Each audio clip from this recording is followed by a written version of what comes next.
of Al-Qaim and Akashat. In Syria, they were in the vicinity of Al-Bam, Dawazir, and Al-Mayadin. Although we continue to evaluate, we currently assess that we had good effects and that the strikes destroyed or functionally damaged more than 80 targets at the 7 facilities. The number of casualties is still being assessed. As Secretary Austin highlighted in his statement, this is the start of our response, and there will be additional actions taken to hold the IRGC and affiliated militias accountable for their attacks on U.S. and coalition forces. We do not seek conflict in the Middle East or anywhere else, but attacks on American forces will not be tolerated, and we will continue to take all necessary actions to defend the United States, our forces, and our interests. Separate and distinct from the U.S. strikes in Iraq and Syria are the multinational actions we took on Saturday as part of ongoing international efforts to respond to increased Iranian-backed Houthi destabilizing and illegal activities in the region. On February 3rd, the militaries of the United States and the United Kingdom, with support from Australia, Bahrain, Canada, Denmark, the Netherlands, and New Zealand, conducted additional strikes against military targets in Houthi-controlled areas of Yemen.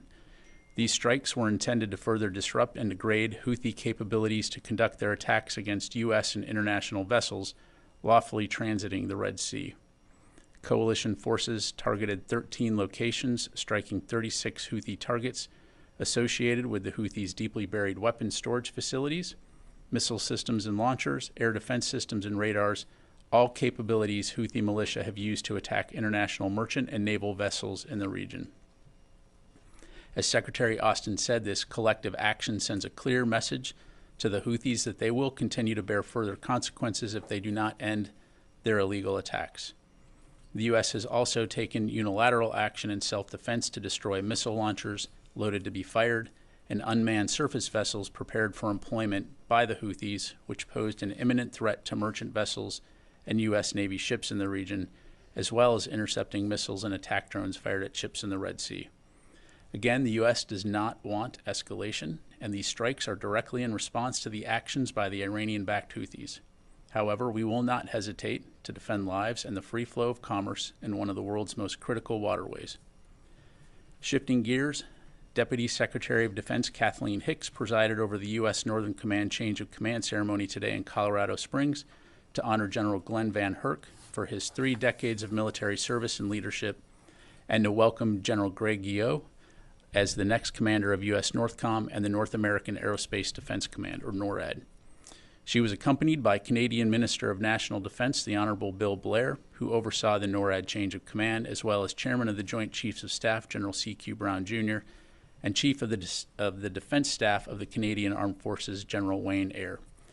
Together, NORTHCOM and NORAD are central to our strong military and ability to defend the homeland, whether it's joint training, education, humanitarian assistance, disaster response, maritime domain awareness, or cyber defense. The NORTHCOM and NORAD Unified Command enhances our common security and deepens our ties to our closest neighbors.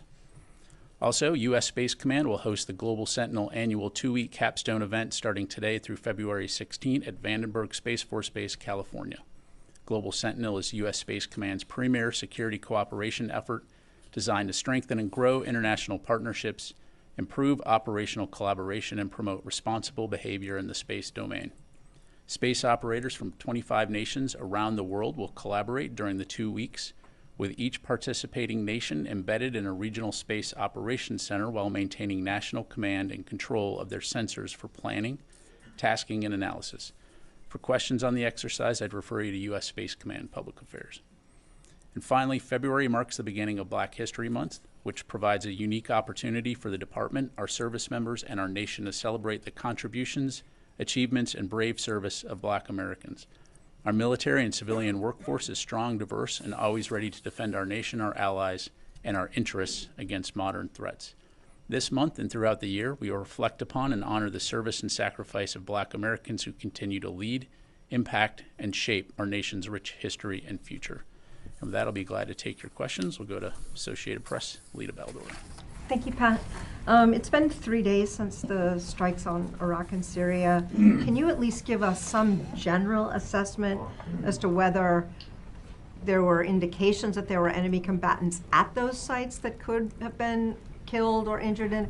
I mean, there's got to be at least some sort of initial assessment that says there were people at those places or there weren't. And then just secondarily, I think Jake Sullivan yesterday talked about seen and unseen U.S. military responses to the U.S. responses to these ongoing attacks. Can you say whether or not any of the unseen responses have already occurred? Thanks, Lita. On your first question, I don't want to get ahead of Central Command's assessment. I think it is fair to conclude that there likely were casualties associated with these strikes. But to ensure that we're providing accurate information, we need to allow time for Central Command to continue to conduct its assessment. And certainly we'll keep you updated as we have new information to provide on that front. As it relates to actions that we're taking, again, I'm not going to have anything to provide for you beyond what we've put out in our statements. And then were any of these attempts to get HVTs in any of those locations that you think may or may not have been successful? Lita, what I would tell you is that what we put out in our press releases is what I have to provide on that front. Jen. There have been 3 attacks by Iranian proxy forces in Syria since Friday. You say that the assessment is that the strikes on Friday night had good effects. How can you say that when there's 3 more attacks? What will the response be? And are the troops at those bases, those outposts, allowed to leave the base and to pursue those who are firing rockets and drones at the bases? Yeah, so a couple of things, Jennifer. So first of all, on your last comment, our forces will always maintain the inherent right of self-defense. So if they need to take appropriate actions to defend themselves, they will, and you've seen us do that in the past. In terms of attacks in Iraq and Syria since we took these strikes on Friday, I'm actually only tracking 2 incidents. There was one attack on Saturday, February the 3rd. That was 2 rockets that were fired at MSS Euphrates in Syria with no injuries or damage reported. And then I'm aware of one yesterday, February 4th. This was a one-way attack drone that landed several kilometers from MSS Green Village. Also in Syria, again, no reported U.S. injuries or damage to those facilities. Again, the strikes that we took on Friday were in response, as I highlighted in my topper, to the attacks on U.S. forces at Jordan. And again, we'll take necessary action to defend our forces. But Pat, I believe that there was a 3rd strike that killed 6 SDF Kurdish fighters. I think the one you're referring to is the latter one that I highlighted, and I am aware of those reports of Syria Democratic Forces killed in that strike.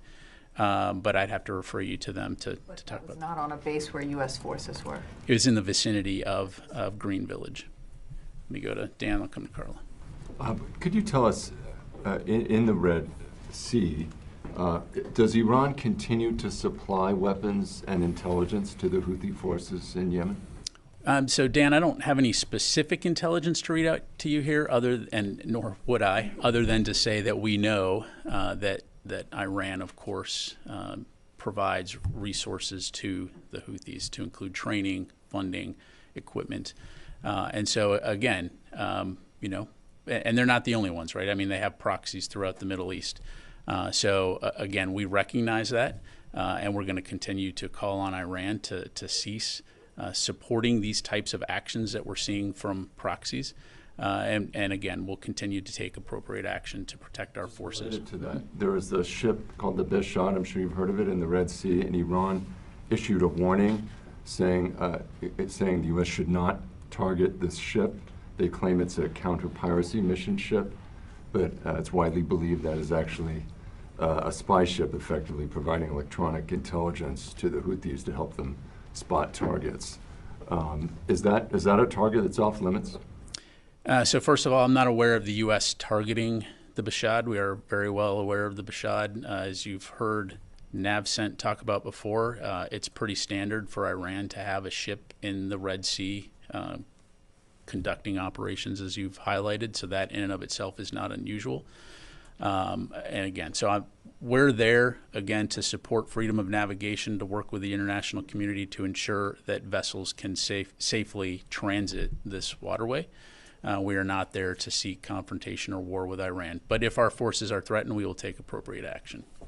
I'm sorry, let me go to Carla and I'll come to you, Tom. A few follow-ups. I am aware of a single rocket attack that happened today in Syria, MSS Euphrates.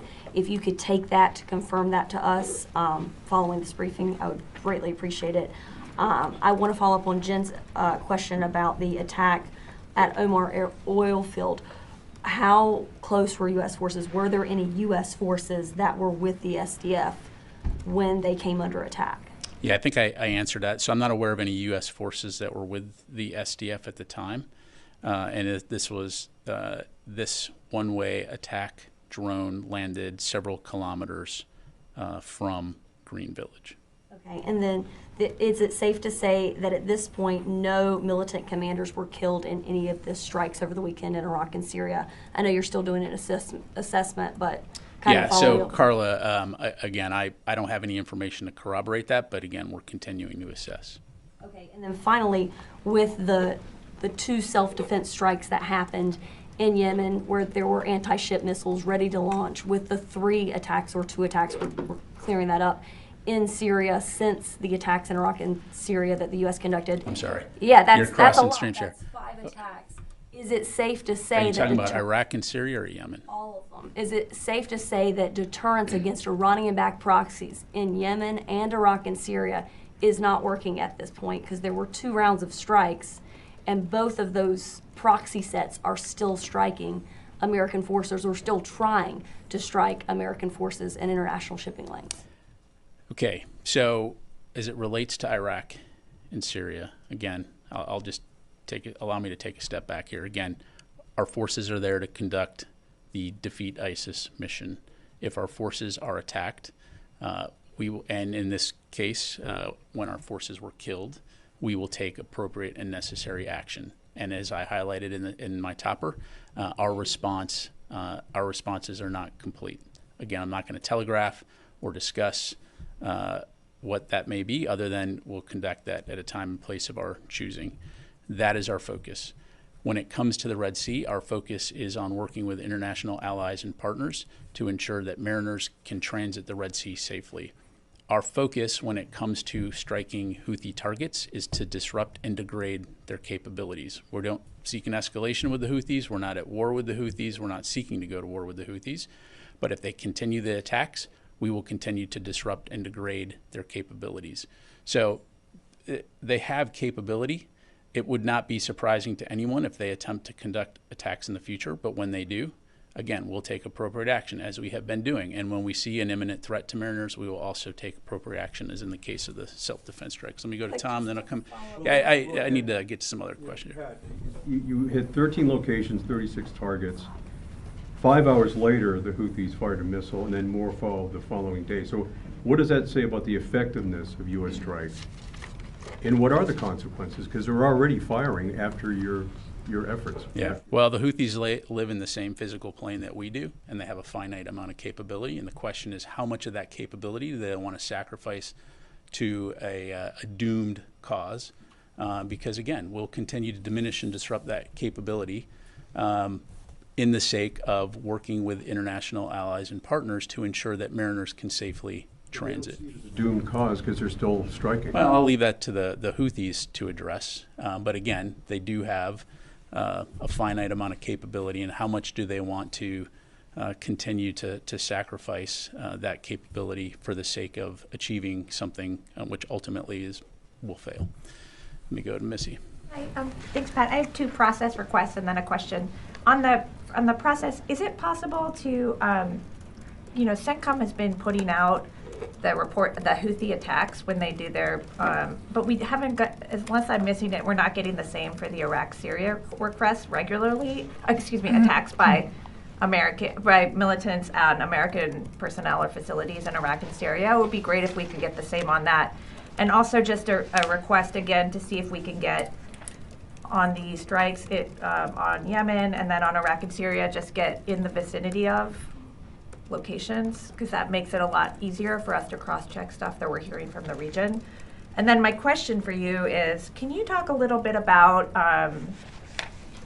how the department is is seeing the fact that, you know, you're conducting these strikes in Iraq and Syria and against these Iranian-linked militants, but those militants are on the payroll of the Iraqi government. How are you guys approaching that fact? They're, you know, officially part of Iraqi security forces. Some of the sites that you're hitting are described as, you know, joint facilities that are used by these, you know, officially, again, part of the Iraqi security forces. How are you all thinking about that? And what's the dialogue with the Iraqi government about that? Obviously, they've made their unhappiness known. Yeah. So, you know, recognizing some of what you have probably seen in regional reporting and social media, what I would tell you is that as we conduct these strikes, we are very focused on Iranian-backed proxy groups and not PMF. Again, that is our focus. It's not on striking ISF or Iraqi security forces or personnel that are part of the legitimate Iraqi security forces. So that includes groups like Kata'ib Hezbollah, Han, which we've talked about, and again, folks or militants that are associated with the IRGC. And so as we conduct our planning and our targeting and our operations, it is very deliberate and it is very carefully calculated to strike those capabilities. Now, what was the second part of your question? That was just the question. How do you draw that line? Because my understanding is that at least a good part of those groups are part of the PMF, which is officially now part of the Iraqi government. Again, we're striking terrorist groups that are supported by the IRGC. Well, that doesn't make sense, Which Patrick. I think also are part of the PMF, though. Again, Like I'm gonna have high-level positions in the Iraqi government who are designated terrorists. as I understand it, the folks that we're striking are not part of the PMF. So can I just follow up on what Missy's asking? Because the Prime Minister of Iraq went to visit wounded militants who were injured in attacks by the U.S. military, and they were part of the PMF. Or, if that was not the case, that's what the statement from the Iraqi government was. If they were not, he was visiting what you're calling sort of Iranian proxies that are technically. Yeah, I can't speak to the Iraqi Minister of Defense. Again, we've been very clear in terms of what the groups that we're targeting and the capabilities that we're targeting that are associated with the IRGC and Iranian-backed proxies who are facilitating and conducting attacks on U.S. forces, and that is our focus. Obviously, when it comes to the Iraqis, Iraqi security forces, and the Iraqi government, Iraq is a valued partner. Continue to work closely with Iraq on counterterrorism efforts, and I'll just leave it at that. Tom. Thanks, General. Iraq is a valued partner. Why didn't you tell them ahead of time that this strike was coming? Has that fact strained bilateral relationships, in particular in the context of the ongoing talks? And then I had a second shorter question. Yeah, thanks, Tom. Again, I won't speak for Iraq. As I highlighted, they are a valued partner. We'll continue to work closely with them, consult with them closely. We have consistently communicated to the Iraqis and others that we reserve the right to defend our personnel from attacks by Iranian-backed militants in Iraq, which is what you saw on Friday. And I'm sorry, your second question? Yeah, just going back to Friday strikes. And I know that we were told that the most of the capability came from B-1 bombers from the US. Were there any jets launched from the Middle East? Was it all from the US? No, there were U.S. fighter aircraft that participated from within the U.S. Central Command area of responsibility, but for both operation security reasons and diplomatic reasons, I'm just not able to go into more detail. Thanks. Yes, sir. Yeah, staying on Iraq, the Iraqi government talking about that you targeted the Iraqi security forces. This is what they say. So, and they summoned the U.S. ambassador in Baghdad and gave a letter in protest of that attack. So also they say that there were attacks on the residential buildings and citizens' property, and casualties were civilians included. So based on your initial assessment, have you targeted any residential buildings as business property, and also were any civilians killed in that attacks? So again, I'm not going to speak for the Iraqi government. I think we've been very clear in terms of what we targeted, and these were facilities that have been used or are being used by the IRGC and affiliated militias to attack U.S. forces. And I spelled out very specifically what we targeted: command and control operation centers, intelligence centers, rockets, missiles, unmanned aerial vehicle storage, and logistics and munition supply chain facilities. And so, again, our focus here is on attacking capability that have been used by these groups. And today there were a meeting between the Assistant Secretary of Defense for International Security Affairs with a delegation from Iraqi Kurdistan. So have you touched that issue with them, and what was the main discussion of that meeting? Yeah, I just don't have any insight to provide on that, sir. Thank you, General. You just touched on, but your strikes in Iraq result in anger and condemnation by the Iraqi government. So the secretary or any guys from the Department of State talk to Iraqi officials and your counterparts in Iraq? Yeah, I can't speak for State Department. I'd refer you to them. Obviously, you know, we have a U.S. embassy there. I'd refer you to State to talk about that. And again, look, you know, Iraq, as I highlighted, is a valued partner. Our forces have been attacked in Iraq and Syria, now Jordan, and we've been very clear that we will take necessary and appropriate action to respond, and we will continue to protect our forces. Let me go to the phone here. JJ Green, WTOP. Yeah, General, thank you for this. Considering how the Houthis and the Islamic resistance umbrella groups have been responding to the strikes that the U.S. has launched in response not just to what took place in Jordan, but in response to what's been happening in the Red Sea and other places, how are these continued attacks impacting the U.S. plans to launch strikes? We've been hearing that there isn't a wider conflict. You don't want one, but it looks as though they're trying to push that towards push everything towards a conflict, a wider conflict. Yeah, thanks, JJ. Well, I mean, I think you're right in the sense that we do see these groups attempting to exploit tensions in the Middle East to serve various ends. In the case of Iraq and Syria, as I've highlighted before, we know that these groups have a stated goal of compelling the United States to leave the region. Again, U.S. forces in Iraq at the invitation of the government of Iraq and our forces in Syria, both of our, in both locations, were there to support the lasting defeat of ISIS, and that will continue to be the focus. In the Red Sea, we've seen the Houthis continue to conduct strikes against international shipping and naval vessels affecting over 50 nations. And so we have a duty to respond to that and ensure that mariners can safely transit this waterway in the name of freedom of navigation. And so, again, we'll continue to stay focused on that. But it should be very clear that our goal here in both situations is to ensure security and stability in those regions. We're not seeking to escalate, but if our forces are threatened, as I've highlighted, we will respond appropriately. Let me come back into the room. Ashley. I wanted to follow up on the analysis into what happened at Tower 22. Where does that stand? Have you identified a group? How did the drone get in?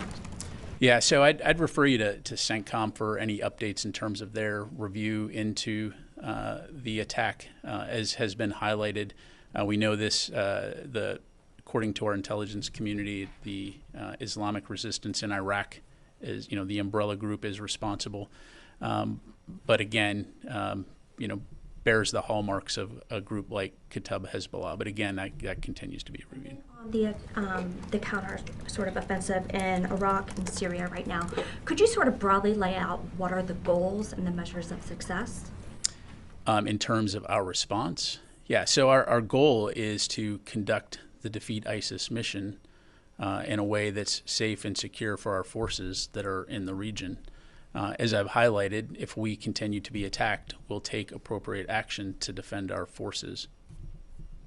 With the counterattacks coming back, I mean, is that success? Again, we're going to take necessary actions to protect our forces. It's not unusual. I mean, you've been following this for a very long time. Whenever we conduct strikes, it's not unusual to see some type of immediate reaction, whether it's lobbing a mortar into the air just to say they did something. That said, again, it's dangerous and it's provocative and it's destabilizing. So if our forces are threatened, we'll take appropriate action. But to be clear, our goal is not to, okay, game on, let's just do this and go, full-scale war against Iranian proxy groups in Iraq and Syria. That's not what we're there for. We're there to conduct the mission in support of the defeat of ISIS. So, again, I've already highlighted what our focus is. Laura. Thank you. Can you please tell us, did any Iranians die in the attacks on Friday? So, Laura, as I understand it, CENTCOM is continuing to assess, but initial indications are we're not aware of any Iranians killed. But again, we'll continue to analyze, and as we have updates, we'll let you know. Oren? Sorry, second question. The U.S. officials have said there will be more, or the response will be continuing to the attack in Jordan. Are you, the Pentagon, planning for a long-term campaign in Iraq and Syria? So no, as I understand it, that's not the case. But again, I'm not going to get into specifics on what future operations could look like, other than to say they will be at a time and place of our choosing. Oren? You've now conducted 3 joint strikes on Houthi targets with the UK and a growing number of unilateral strikes. Given that Houthi attacks continue, can you say what the assessment is on how much of their weaponry you've been able to take away to this point? And then just one question, CENTCOM said on Saturday or after the strikes on Yemen that they struck facilities deep underground. Can you say what type of munition was used in that case, and if it's the first time we've seen that? Yeah, thanks, Oren. On your latter question, no, I'm not going to get into the specific weaponeering for our targeting. And then in terms of the degradation of capability, I don't have any statistics to pass along to you today, but certainly understand the interest in that. And as we have that information to provide, we certainly will. All that to say, as you highlighted, the 3 coalition strikes, plus at this point 14 U.S. unilateral strikes in self-defense, all add up to what we believe is degrading a significant amount of capability. Again, toward the end of disrupting and degrading their capability to conduct these kinds of attacks. So let me do a couple from the phone here. Howard Altman. Hey, thanks, Pat. Couple of things. Are you tracking any civilian casualties in the strikes from Friday night?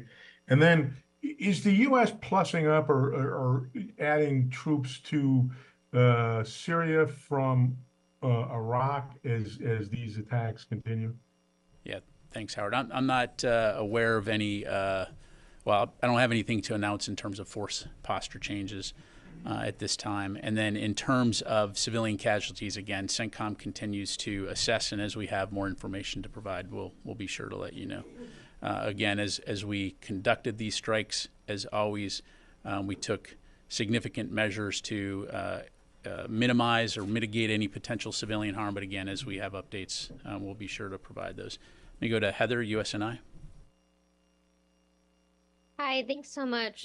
Just to follow up on the strikes on Yemen, it seems that every time that the U.S. is constantly striking Yemen, and then Yemen or the Houthis then strike back on ships. So, is the United States having any effect on deterrence? It seems like the Houthis have come out and said that they're going to continue to do this until Israel stops bombing Gaza. So, I guess what is the next steps here with the Houthis? Again, Heather, the focus here is on disrupting and degrading their capabilities to conduct these kinds of attacks. So we do assess that we are having an impact on their capability. Certainly everyone would like to see the Houthis stop these attacks, and we will continue to call on them to stop immediately. But if they don't, we will continue to take appropriate actions to not only defend international shipping and mariners transiting the Red Sea, but also continuing to degrade and disrupt their capabilities.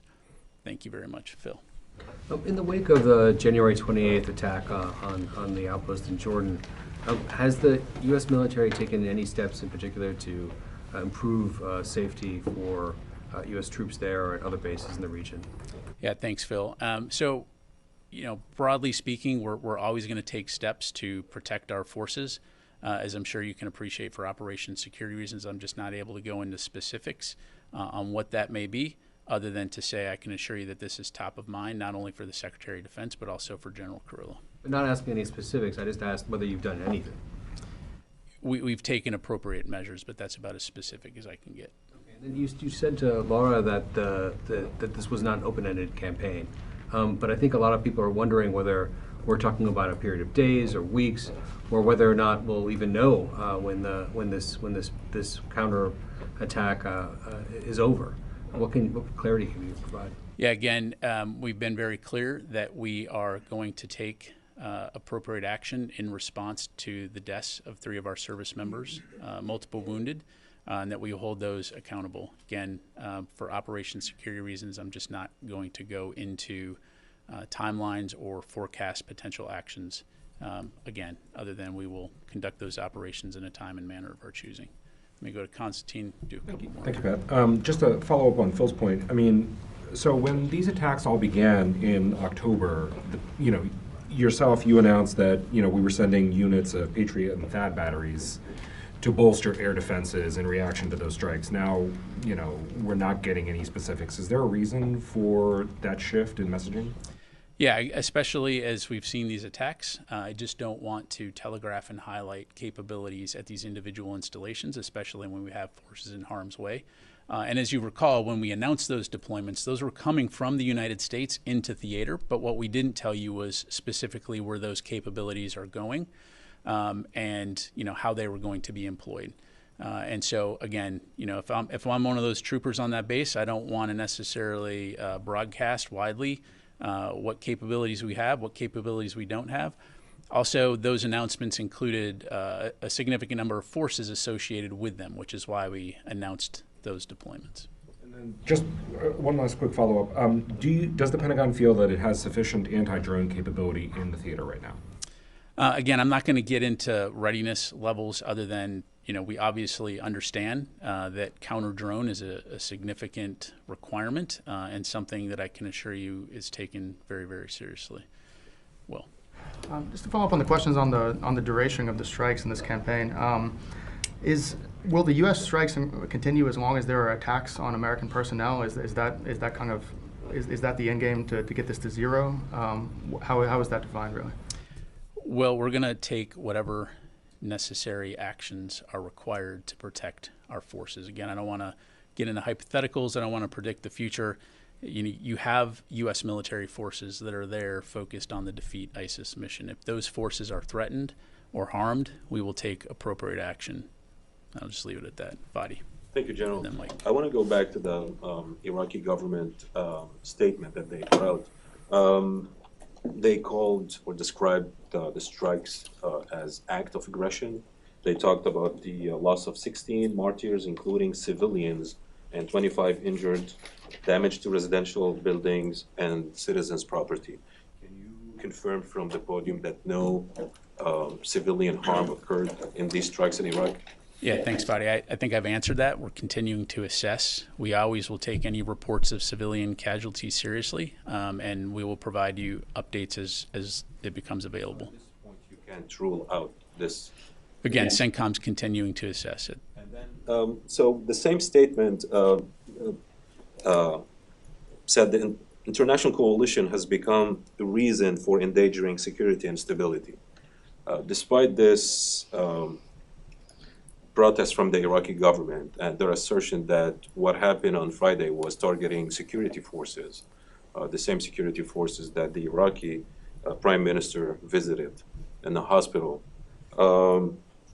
And despite the warning that these actions endanger the stability of Iraq, are you saying that the U.S. will continue strikes inside Iraq?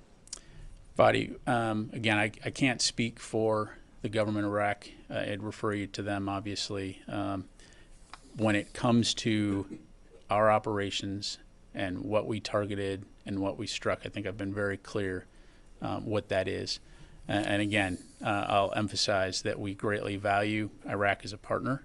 Their security and stability is vital to the broader region, and we'll continue to work closely with our Iraqi partners and continue to consult closely with them. But as we've said before, if our forces are threatened or harmed, we have to take appropriate action, and will take appropriate action going forward. Let me go to Mike, and I'll come to Wafa. Yes, sir. Thanks, Pat. Have you noticed any improvement in the commercial shipping situation in Aden, the Red Sea, since the United States has been conducting these retaliatory strikes against the Houthis? Yeah, Mike, I don't have any data in front of me in terms of commercial shipping rates. I'm sure that commercial firms could provide that. I will tell you that NAVCENT regularly communicates with those shipping houses to ensure that we understand what their needs are, what their concerns are as we conduct Operation Prosperity Guardian. I am aware anecdotally of reports, as you know, of some companies choosing not to transit the Red Sea. But for those that do, Operation Prosperity Guardian, which is a defensive coalition, is there to ensure that there is joint security patrols in the vicinity should there be a requirement to defend those ships. So that will continue to be what we stay focused on. Wafa. Thank you, General. I have a follow-up on Iraq and then a different question. Has the HMC held any meetings since Friday strikes? So what I would tell you is that, as I understand it, the U.S. Embassy and CJTF-OIR continue to remain focused on working with our Iraqi partners regarding, the HMC. But in terms of timelines and for meetings, I know that they'll continue to stay focused on that, but I just don't have any updates to provide in terms of when those actual meetings will occur. Jake Sullivan yesterday ruled out,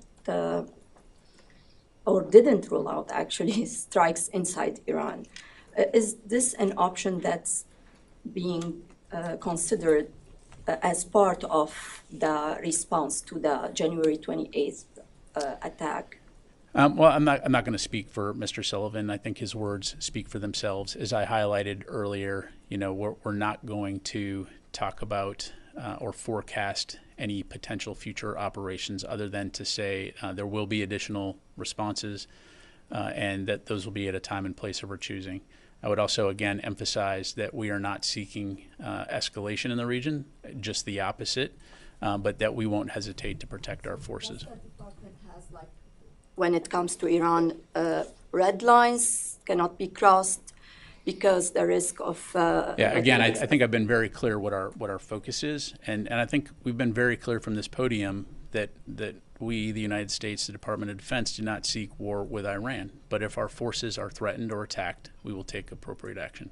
Time for a few more. We'll go to Jared, and then we'll finish here with Janie. Thanks. So on these separate efforts in Iraq and Syria, and then on the other hand, with the Houthis in Yemen, not to belabor the point, but if I can ask it a different way, is the department sufficiently confident in its intelligence on Houthi materiel and supply lines that these strikes can successfully attrit their capabilities in the coming months?